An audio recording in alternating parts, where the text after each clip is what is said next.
Hello everyone. चलिए next lecture हम लोग लेते हैं। नेक्स्ट क्लास अब हमारी होगी तो क्या टॉपिक होगा हमारा? अगर आप लोग फॉलो कर रहे हैं एक के बाद एक क्लास सब कुछ पढ़ रहे हैं तो आपको पता होगा वैसे भी, और आपने थंबनेल में वैसे भी देखा होगा कि हमारा अगला टॉपिक क्या होने वाला है। हमने इलेक्ट्रिक चार्ज ऑलरेडी फिनिश कर लिया है। अगर किसी ने इलेक्ट्रिक चार्ज वाला टॉपिक नहीं पढ़ा है तो आप ये आई बटन पे क्लिक करके इलेक्ट्रिक चार्ज वाले जो दो ऑलरेडी क्लासेस में ले चुका हूँ उसको आप कवर कर सकते हैं। उसके बाद आप यहाँ से नेक्स्ट क्लास के लिए यहाँ से आप रिज्यूम कर सकते हैं, स्टार्ट कर सकते हैं। ठीक है, तो हमारा जो अगला टॉपिक है वो है कूलम्स लॉ। कूलम्स लॉ, ये हमारा लेक्चर नंबर क्या होगा? 1.3। किसका है ये? फिजिक्स 12th क्लास के लिए है। चैप्टर 1 है। चैप्टर 1 है ना? चैप्टर 1 हम लोग अभी कवर कर रहे हैं। तो इसमें चैप्टर 1 में जो चैप्टर 1 का जो नाम है electric field and electric charge and field, उसका हम लोग कूलम्स लॉ पढ़ रहे हैं। कूलम्स लॉ है क्या? तो कूलम्स लॉ, कूलम साइंटिस्ट ने एक लॉ दिया था, एक रूल दिया था उन्होंने। ठीक है, कि जब भी दो चार्ज कहीं पे हो, ठीक है, तो उन दो चार्ज के बीच में जो फोर्स लगेगा वो हम कैसे निकालेंगे, और वो जो निकालने के बाद जो हमारे पास फॉर्मूला आएगा, एक मैथमेटिकल रिलेशन आएगा, वो क्या होगा, उसको हम लोग यूज कैसे करेंगे, वो है ये। तो कूलम्स लॉ कूलम्स के द्वारा दिया गया एक रूल है जिसके थ्रू हम दो चार्ज के बीच में कितना फोर्स लगेगा उसको कैलकुलेट कर सकते हैं। ओके, काफी बेसिक है ये। ठीक है, तो इससे पहले कुछ बेसिक चीजें हैं। चार्ज को हम लोग किस चीज से डिनोट करते हैं? क्यू से डिनोट करते हैं। कहीं पर भी अगर हम लोग क्यू लिखेंगे तो समझ जाइएगा कि ये क्या है, चार्ज है। स्मॉल क्यू और कैपिटल क्यू दोनों यूज करते हैं, हालांकि इसका जो यूनिट होता है वो कूलम होता है, इसी साइंटिस्ट के नाम पर है। कैपिटल से यूज करेंगे उसके यूनिट के लिए कूलम। ओके, और जो दूसरा सबसे इंपॉर्टेंट पॉइंट जो हम लोग यहां पर यूज करने जा रहे हैं वो है पॉइंट चार्ज। इसके बारे में हमने पहले भी डिस्कस करा था, आपको बताया था। तो पॉइंट चार्ज का मतलब चार्ज जिस मास पे होगा, ठीक है, उसका जो खुद का जो डायमेंशन होगा, उसका ऑब्जर्वेशन वाला जो डिस्टेंस होगा उससे बहुत छोटा होगा। ठीक है, तो ये अगर इसका डायमेंशन है, लेट्स से डायमेंशन ऑफ दिस चार्ज, और इसको हम लोग ऑब्जर्व यहां से कर रहे हैं, so this is the distance of observation. Observer यहां पे है, ऑब्जर्वर यहां पे है, तो जो इसका खुद का डायमेंशन होगा ये लेस देन एल होगा। ऐसे सूरत में इस चार्ज को हम लोग पॉइंट चार्ज ले सकते हैं। ये हमने पहले भी डिस्कस करा है। तो यस, कूलम्स लॉ जो स्पेशली पॉइंट चार्ज के लिए ही यूज हो रहा है, होता है फोर्स निकालने के लिए। तो ये दो बेसिक पॉइंट हम लोग इस पे यूज करेंगे। चलिए आते हैं, हम लोग कूलम्स लॉ पढ़ते हैं जरा। कूलम ने जो लॉ दिया था, उन्होंने क्या कहा कि अगर दो चार्ज, और वो जो चार्ज हो वो पॉइंट चार्ज हो, तो ये एक पॉइंट चार्ज है। लेट्स से कि ये Q1 है, इसका नाम हमने क्या दिया? Q1। ये पहला पॉइंट चार्ज है। दूसरा पॉइंट चार्ज जो कि स्पेस में है वो है Q2। ओके, तो जब ये दो चार्ज स्पेस में या कहीं पर भी मीडियम में कहीं पर भी होगा और इसके बीच में कुछ डिस्टेंस होगा, तो इसका डायमेंशन और इसके बीच का डायमेंशन क्या है, काफी डिफरेंस है दोनों में। तो ऐसी सूरत में हम इसको पॉइंट चार्ज कह सकते हैं, इसको भी पॉइंट चार्ज कह सकते हैं, क्योंकि इसको हम यहां से ऑब्जर्व करेंगे, इसको यहां से ऑब्जर्व करेंगे। वहां से ऑब्जर्व करते हैं तो ऑब्जर्वेशन जो डिस्टेंस है वो इसके साइज से बहुत बड़ा है, तो इसको हम लोग पॉइंट चार्ज यहां पर लेते हैं। तो दो पॉइंट चार्ज हमारे पास, एक Q1 है एक Q2 है। तो जब भी दो या दो से ज्यादा चार्ज कहीं पर भी रहेगा तो उनके बीच में फोर्स लगेगा। क्या लगेगा? फोर्स लगेगा, है ना। अब ये फोर्स कितने तरह का होगा, कैसा होगा? तो काफी बेसिक है ये। अगर ये भी पॉजिटिव है और ये भी पॉजिटिव है तो दोनों एक दूसरे को क्या करेंगे? रिपेल करेंगे। रिपेल का मतलब पुश करेंगे, ठीक है। तो ये उसको रिपेल करेगा, इसके ऊपर इधर की तरफ फोर्स लगाएगा, ये इसके ऊपर फोर्स लगाएगा। तो जब दोनों का चार्ज सेम होगा, इस पे भी प्लस होगा, इस पे भी प्लस होगा, तो दोनों के बीच में रिपल्सिव फोर्स लगेगा। ठीक है, ध्यान दीजिएगा, इधर पेन पेपर लेके बैठिएगा। जैसे जैसे डायग्राम बनाऊंगा मैं, डायग्राम बनाते चलिए, समझते चलिए। नहीं समझ में आएगा तो वापस रिपीट कीजिए, फिर से देखिए। काफी बारीकी से एक एक पॉइंट में समझाने की कोशिश कर रहा हूं। बहुत इजी है समझना, बहुत इजी है। ठीक है, बस शर्त है कि थोड़ा सा आप ध्यान दें इस पे। बहुत ज्यादा भी कॉन्सेंट्रेट करने की जरूरत नहीं है, बस ध्यान देते जाओगे, बहुत आसानी से समझ में आएगी। चलिए, हमने पॉजिटिव पॉजिटिव चार्ज देखा। अगर नेगेटिव होता, ये भी नेगेटिव होता, ये भी नेगेटिव होता, तो क्या होता? तो नेगेटिव नेगेटिव भी क्या करता है? रिपेल करता है। हमने बेसिक में ही देखा था, ठीक है, बेसिक क्लासेस में। ये भी क्या करेगा? उसको रिपेल करेगा, वो इसको रिपेल करेगा। सो दोनों में अगर नेगेटिव नेगेटिव चार्ज भी रहेंगे तो ये एक दूसरे को रिपेल करेगा। ओके, और हमें ऑलरेडी पता है चार्ज दो ही तरीके के होते हैं, या तो नेगेटिव होता है या तो पॉजिटिव होता है। ओके, तो दो ऑप्शंस हो गए यहां पे। लेकिन एक ये हो सकता था, अगर ये पॉजिटिव हुआ और ये नेगेटिव हुआ तो क्या करेगा? तो पॉजिटिव नेगेटिव क्या करता है? एक दूसरे को, ये तो अच्छी तरीके से जानते होंगे आप लोग, पॉजिटिव नेगेटिव अगर रहा तो क्या करेगा? एक दूसरे को अट्रैक्ट करेगा, है ना। एवरीवेयर इट हैपेंस, ठीक है। हमारे डेली लाइफ एक्सपीरियंस में भी होता है, कहीं पर भी पॉजिटिव नेगेटिव होता है तो क्या करता है? एक दूसरे को अट्रैक्ट करता है। आप वैसे ज़्यादा समझदार हो। अट्रैक्शन फोर्स कैसे दिखाएंगे? तो ये इसको अपनी तरफ खींचेगा, ये इसको अपनी तरफ खींचेगा, तो इसको इस तरह से दिखाते हैं। इस पे इधर की तरफ फोर्स लगेगा, इस पे इधर की तरफ फोर्स लगेगा।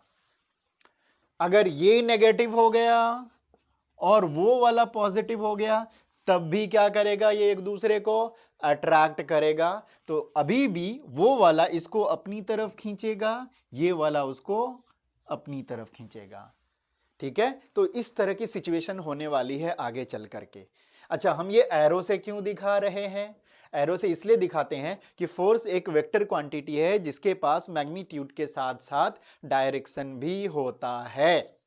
तो डायरेक्शन हम एरो से दिखा देंगे, बाकी मैग्नीट्यूड हम कैलकुलेट कर लेंगे। तो मैग्नीट्यूड के लिए हमारे पास कूलम्स लॉ है, एरो के लिए हमारे पास ये पॉजिटिव नेगेटिव के बीच का जो रिलेशन है उसके हिसाब से आप डायरेक्शन दे दोगे।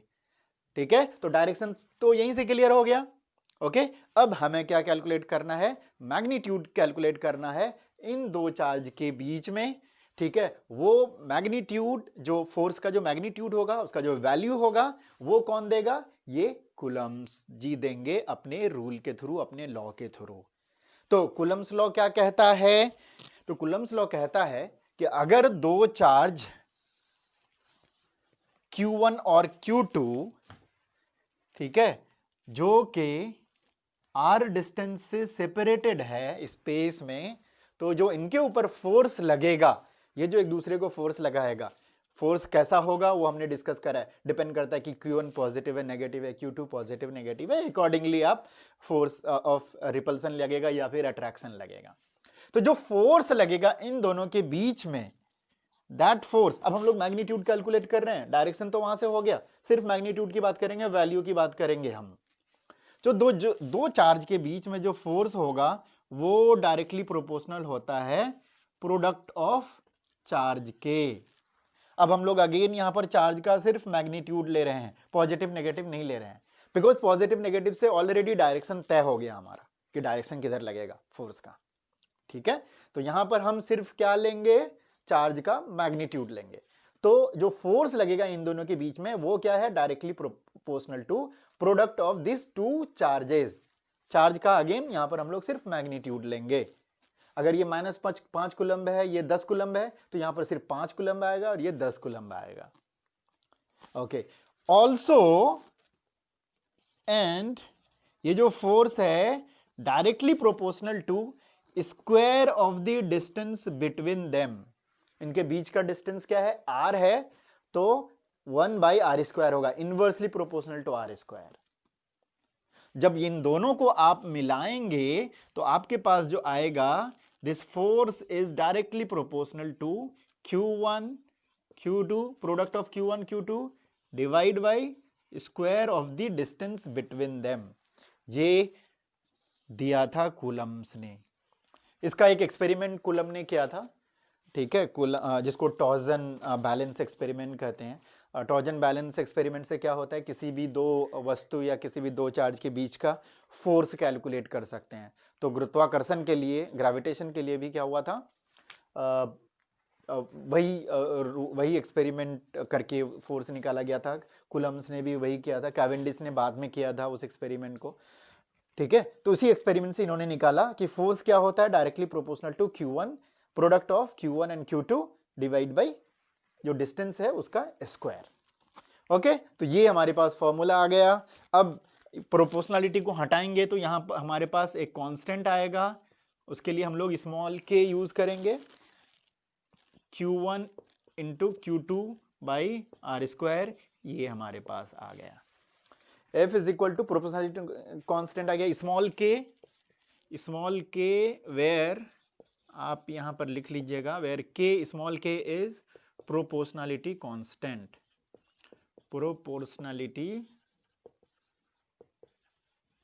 कांस्टेंट। अब k का वैल्यू कैसे निकालोगे, तो एक्सपेरिमेंट में क्या किया उन्होंने, एक्सपेरिमेंट में क्या किया, चलिए इधर साइड में हम लिखते हैं। उन्होंने क्या किया, Q1 और Q2 का वैल्यू लिख दिया। Q1 1 कूलम ले लिया उन्होंने, Q2 भी 1 कूलम ले लिया, और क्या किया, जो डिस्टेंस है उसके बीच में उसको 1 मीटर रखा। Q1 का वैल्यू 1 कूलम, Q2 का वैल्यू 1 कूलम, और डिस्टेंस कितना रखा, 1 मीटर। तो जो फोर्स आया एक्सपेरिमेंट में 1 मीटर के डिस्टेंस पे दोनों चार्ज, एक चार्ज ये है दूसरा चार्ज ये है, दोनों को 1 मीटर के डिस्टेंस पे रखा। देन उसके बाद एक्सपेरिमेंटली फाइंड आउट किया कि कितना फोर्स लगता है। तो ऐसी सिचुएशन में एक्सपेरिमेंट से, कहां से, एक्सपेरिमेंट से फोर्स का वैल्यू कितना आया, ये फोर्स का वैल्यू आया था 9 इंटू 10⁹ न्यूटन। एक्सपेरिमेंट से पाया गया। ये बेसिकली 8.89 आया था, उसको हमने 9 लिख दिया यहां पर, एग्जैक्ट में 8.89 इंटू 10⁹ न्यूटन आया था।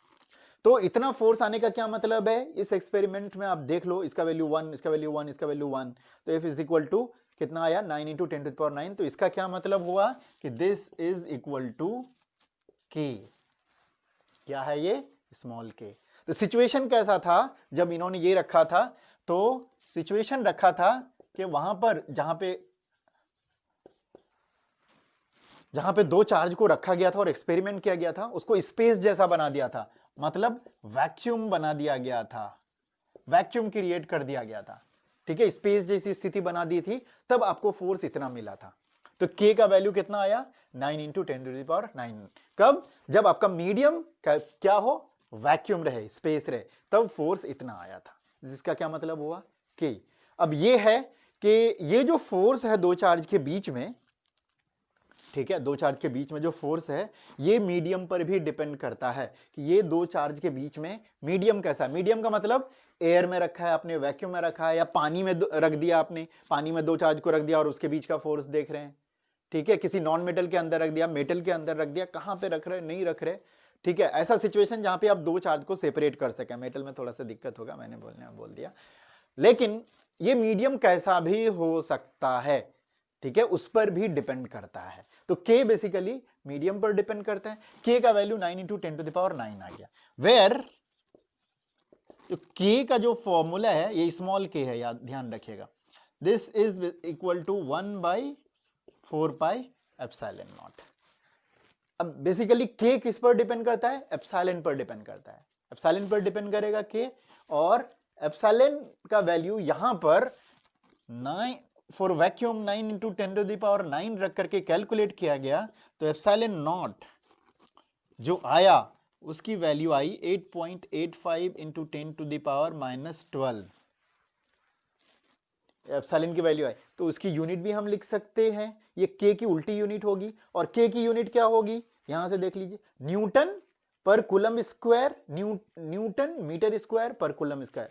तो के का अगर आप यूनिट देखें तो जो के की यूनिट आती है वो आती है, के इज इक्वल टू क्या होगा, F into R square by Q one Q two, तो यहां से निकाल सकते हैं newton metre square divide by coulomb का square, newton metre square coulomb का स्क्वायर, और एप्सिलॉन का जो होगा वो के की उल्टा होगा, तो ये हो जाएगा कूलम का स्क्वायर पर यूनिट न्यूटन मीटर स्क्वायर, ये एप्सिलॉन नॉट। ठीक है, तो ये एप्सिलॉन नॉट किसके लिए आया, फ्री स्पेस के लिए, जिसको हम लोग वैक्यूम कहते हैं, और इसका नाम दिया गया परमिटिविटी। एप्सिलॉन को क्या कहते हैं हम लोग, permittivity, this is called permittivity.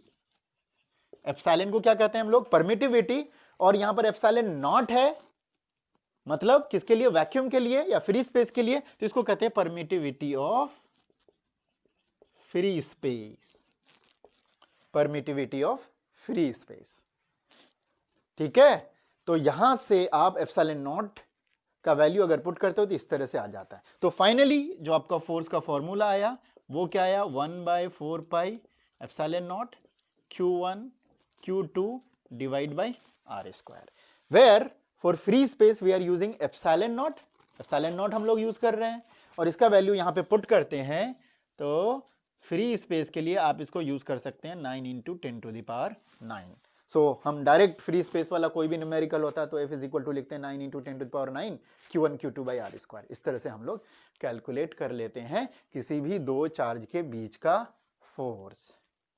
For example, अगर हमने Q1 का वैल्यू 2 कूलम रखा और इसका वैल्यू 5 कूलम रखा, और इसके बीच का जो डिस्टेंस है let's say R is equal to 5 metre रखा, ठीक है, जब 5 मीटर रखेंगे तो फोर्स कितना निकलेगा, अगर आप इस फॉर्मूला को यूज करते हो, F is equal to 1/4 pi epsilon naught Q1 Q2 by r square. ठीक है, और हमने फ्री स्पेस ले रखा है, कंडीशन क्या है, this is in free space, free space का मतलब वैक्यूम।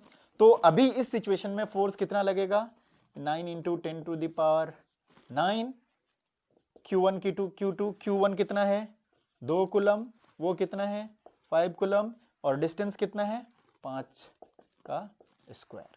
तो ये फिर से देखिए 9 इंटू 10⁹, तो 2 इंटू 5 डिवाइड बाई 25, राइट, इसको कैंसिल कर दीजिए, और ये हो जाएगा 18 डिवाइड बाई 5 इंटू 10⁹, ये हो जाएगा 5 तिया 15, 3 5 छक्के 30 इंटू 10⁹ न्यूटन।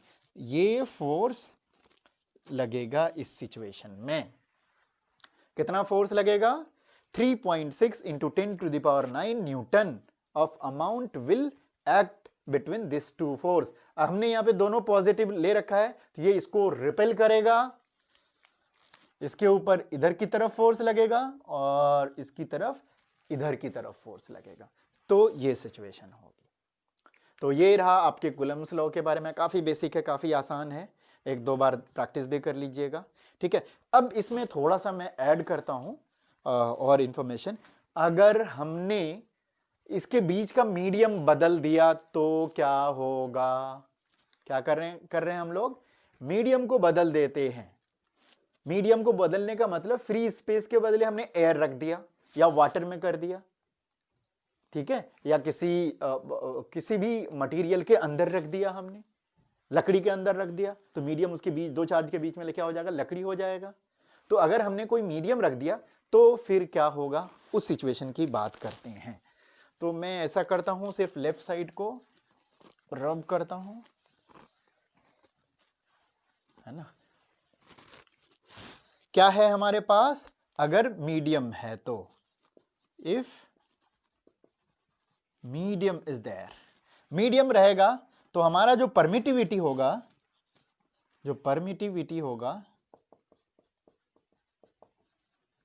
वो हो जाएगा हमारा एप्सिलॉन। अब हम लोग एप्सिलॉन नॉट नहीं कहेंगे, क्या कहेंगे, एप्सिलॉन कहेंगे। ठीक है, जब हमारा मीडियम क्या था, फ्री स्पेस था, कोई मीडियम ही नहीं था, तो हम लोग एप्सिलॉन नॉट कहते थे। और इस केस में जो के डैश है वो हो जाएगा 1/4 पाई एप्सिलॉन, सिर्फ एप्सिलॉन कहेंगे हम। ठीक है, ऐसे सिचुएशन में ये होगा। अब बात ये है कि हमें 9 इंटू 10⁹ याद रहता है वो एप्सिलॉन नॉट के केस में, तो हम ऐसा करते हैं कि इस केस को उसी के तरह लिख देते हैं। ठीक है, उसी के तरह लिख देते हैं। तो हम लोग यहां पर जब कोई मीडियम आ जाता है तो उसके लिए एक नया चीज डिफाइन करते हैं, उसको कहते हैं हम लोग रिलेटिव परमिबिलिटी। क्या कहते हैं हम लोग, परमिटिविटी, रिलेटिव परमिटिविटी। ओके, इसको हम लोग एप्सिलॉन आर से डिनोट करते हैं। And this relative permittivity epsilon r is equal to किसी भी मीडियम की permittivity divide by permittivity of free space. ठीक है, किसी भी मीडियम की permittivity divide by free space. ये सेम वैसे ही है जैसे डेंसिटी में हम लोग स्पेसिफिक ग्रेविटी एक डिफाइन करते हैं। तो डेंसिटी तो हमें सारे मटेरियल का पता होता है, लेकिन स्पेसिफिक ग्रेविटी के टर्म में करते हैं कि density of any object divided by density of water. ठीक है, जो 1000 होता है उसके रिस्पेक्ट में हम लोग निकाल देते हैं। तो आप लोग बहुत सारा न्यूमेरिकल करते होंगे, जैसे मर्क्यूरी जो है उसका जो स्पेसिफिक ग्रेविटी होता है वो 13 पॉइंट समथिंग होता है ना, 13.5 ऐसे समथिंग। ओके, इस तरह से बहुत कुछ है, यूज करते हैं। और एक्चुअल में उसकी डेंसिटी क्या हो जाएगी, 1000 से मल्टीप्लाई करोगे तो उतना हो जाएगा, राइट। तो उसी तरह से हम लोग रिलेटिव परमिटिविटी डिफाइन करते हैं। वो क्या होता है, permittivity of that medium divide by permittivity of free space.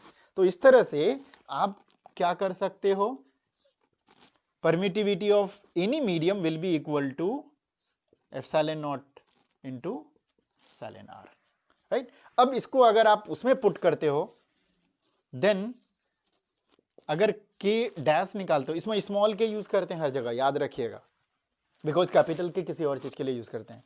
तो small k dash will be equal to 1/4 pi epsilon के जगह पर क्या हो जाएगा, epsilon naught epsilon r, epsilon naught epsilon are.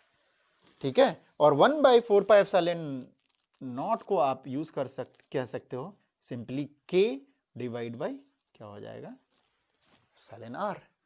के का वैल्यू तो आपको पता है, के इज इक्वल टू क्या है, 9 इंटू 10⁹।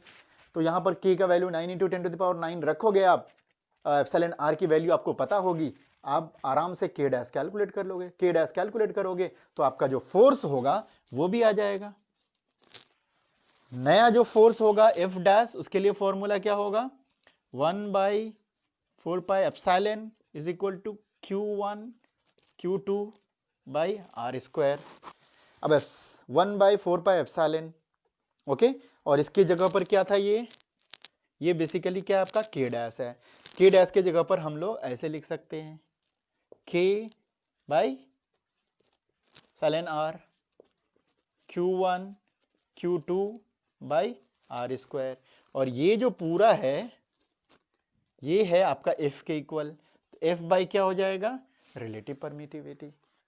अगर आपने इस तरीके से फोर्स निकाला है और सिंपली कह दे कि ये जो सिचुएशन में आपने न्यूमेरिकल सॉल्व किया था, बेसिकली मैंने ही किया था, आपने हमारे साथ दिया था, तो हमने स्पेस का सिचुएशन रख करके फोर्स निकाला दो चार्ज के बीच में 3.6 इंटू 10⁹ न्यूटन। अब सिंपली आपको कह दिया भाई कि मीडियम अब जो है स्पेस नहीं है, इसमें हमने ऐसा एक मीडियम डाल दिया जिसकी रिलेटिव परमिटिविटी, अब हमने मीडियम डाल दिया जिसकी रिलेटिव परमिबिलिटी 3 है।